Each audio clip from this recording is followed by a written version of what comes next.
Hi friends, ಇವಾಗ ಏನಂತ ನೋಡಿದ್ರೆ ನಮ್ಮ ಗಾಡಿದು ಲೆಫ್ಟ್ ಸೈಡ್ ಟೈರ್ ಬೇರೆ ತಿಂತಾ ಇತ್ತು. ಸರಿ ಅಂತ ಟ್ರಿಪಲ್ ಚೇಂಜ್ ಮಾಡಿಸಿದ್ದೆ ಲೆಫ್ಟ್ ರೈಟಿಗೆ. ಸರಿ ಅಲೈನ್ಮೆಂಟ್ ಮಾಡ್ಸೋಣ, ಮತ್ತೆ ಅದೇ ಪ್ರಾಬ್ಲಮ್ ಆಗುತ್ತೆ ಅಂತ ಸೀದಾ ವೀಲ್ ಅಲೈನ್ಮೆಂಟ್ಗೆ ಹೋಗಿದ್ದೆ ಇಲ್ಲಿ ಬಾಗೇಪಲ್ಲಿ ಹತ್ರ. ಸರಿ ಅಂತ ಅಲ್ಲಿ ನೋಡಿದ್ರೆ ಟೈರ್ಗಳೆಲ್ಲ ಬೇರೆ ಇಕ್ಕಿದ್ರು. ನಾನೇನು ಹೊಸ ಟೈರ್ ಇರುತ್ತೆ ಅಂತ ಸುಮ್ಮನೆ ಒಂದು ಮಾತು ರೇಟ್ ಕೇಳಿದೆ. ನೋಡಿದ್ರೆ ಎಲ್ಲ ರೀಬಟನ್ ಅಂತೆ. ರೀಬಟನ್ ಏನು ಒಳ್ಳೇದಲ್ವಾ, ಸರಿ ಎಮರ್ಜೆನ್ಸಿಗೆ ಆಗುತ್ತಲ್ವಾ ಅಂತ ಹೇಳ್ಬಿಟ್ಟು ವೀಡಿಯೋ ಮಾಡ್ತಾರೆ. ಅದು 1020 ಟೈರ್ ಜೋಡಿ ಬಂದ್ಬಿಟ್ಟು 28,000 ಅಂತೆ. ಅದೇ ಥರ 825/20 ಟೈರ್ ಬಂದ್ಬಿಟ್ಟು 16,000 18,000 ಏನೋ ಅಂದರು. ಆದರೆ ಕರೆಕ್ಟಾಗಿ ಫ್ಲ್ಯಾಶ್ ಆಗ್ತಾಯಿಲ್ಲ. ಆದರೆ 18,000 ಒಳಗಡೆ ಇಟ್ಕೊಳ್ಳಿ. ನನಗೆ ಗೊತ್ತಿರೋಂಗೆ ರೀಬಟನ್ ಏನೇನು ತಪ್ಪೇನಿಲ್ಲ, ಆರಾಮಾಗಿ ಹಾಕ್ಸ್ಕೊಂಡು ಓಡಿಸ್ಕೊಬೋದು. ಲೈಟ್ ಲೋಡ್ಗೆಲ್ಲ ಯೂಸ್ ಆಗುತ್ತೆ. ಅದೇ ಥರ ಲಾರಿಗಳಿಗೆಲ್ಲ ಡಮ್ಮಿ ಟೈರ್ಗೆಲ್ಲ ಎಲ್ಲ ರೀಬಟನ್ಗಳೇ ಹಾಕ್ತಾರೆ.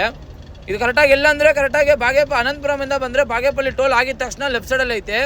ಬೆಂಗಳೂರು ಚಿಕ್ಕಬಳ್ಳಾಪುರ ಕಡೆಯಿಂದ ಬಂದರೆ ರೈಟ್ ಸೈಡಿಗೆ ಬರುತ್ತೆ. ನೋಡಿ ಯಾರಗಣ ಅಪೋಲೋ ಅಂತ ಹಾಕಿರ್ತಾರೆ ವೀಲ್ ಅಲೈನ್ಮೆಂಟು.